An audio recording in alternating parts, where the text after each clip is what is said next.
Sa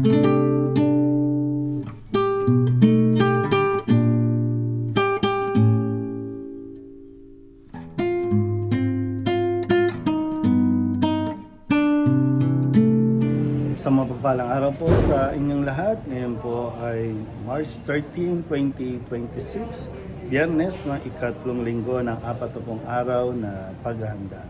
Ating pong unang pagbasa at pagninilay sa araw na ito ay hinango mula sa aklat ni Propeta Oseas chapter 14 verses 2 to 10. Ito ang sabi ng Panginoon: Israel, manumbalik ka na sa Panginoon na iyong Diyos. Ang pagbagsak mo ay bunga ng iyong kasamaan. Dalhin ninyo ang inyong kahilingan. Lumapit kayo sa Panginoon at sabihin ninyo, patawarin mo na kami. Kami iyong kahabagan at tanggapin. Maghahandog kami sa iyo ng pagpupuri. Hindi kami mailigtas ng Assyria. Hindi kami sasakay sa mga kabayo. Hindi na namin tatawaging Diyos ang mga larawang ginawa lamang ng aming mga kamay.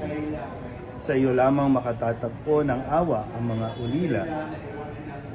Sabi ng Panginoon, patatawarin ko na ang aking bayan. Mamahalin ko sila ng walang katapusan, sapagkat mapapawi na ang aking galit. Ako'y matutulad sa hamog na magpapasariwa sa Israel, at manunumbali, mamumulaklak siyang gaya ng liryo. Mag-uugat na tulad ng matibay na punong kahoy. Dadami ang kanyang mga sanga. Gaganda siyang tulad ng puno ng olibo at hahalimuyak gaya ng Libanon. Magbabalik sila at tatahan sa ilalim ng aking kalinga. Sila'y yayabong na gaya ng isang halamanan. Mamumulaklak na parang punong ubas at ang bangoy katulad ng alak mula sa Libanon. Ephraim, lumayo ka na sa mga Diyos-Diyosan. Ako lamang ang tumutugon at nagbabantay sa iyo. Ako'y katulad ng sipres na laging luntian at mula sa akin ang iyong bunga. Ang mga bagay na ito ay dapat unawain ng matalino at dapat mabatid ng marunong. Matuwid ang mga daan ng Panginoon at doon tumatahak ang mabubuti, ngunit madarapa ang mangangahas na sumuway. Ang salita ng Diyos. Muli po, isang mapagpalang araw sa inyo pong lahat.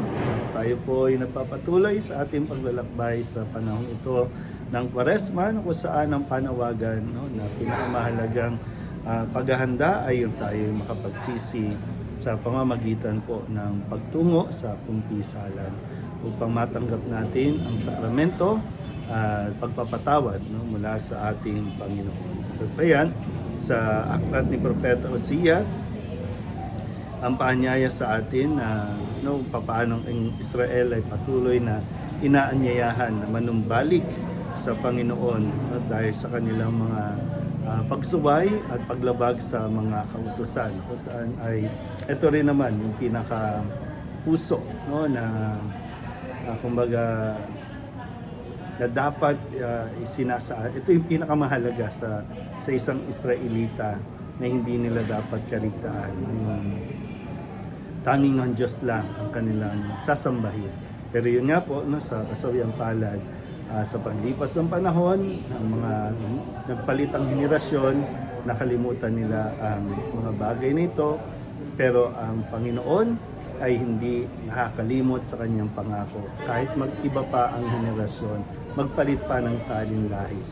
Balit, patuloy niyang ipapaalala sa mga tao na kung gaano niya kamahal at kung gaano siya makapagpatawad. Kaya ito rin nawa ang alalahanin natin sa mga panahon ito. Na dahil sa ating mga katigasan ng ulo at pagsuway at paglayo sa Diyos, kaya napakarami nating hinaharap ng mga pagsubok na nahihirapan tayong lampasan. Pero yun nga, gaya na sinabi dito, ang mga nangyayari ay hindi pagpapahirap ng Panginoon, kundi ito ang bunga ng ating mga pagsuway sa kanyang mga ipinag-uutos. Kaya nawa, magbalik tayo sa kautusan at pagnilayan natin na mabuti dahil ito ang daan at gabay natin tungo sa isang mas matiwasay na pamumuhay. Muli po, isang mapagpalang araw sa inyo po lahat.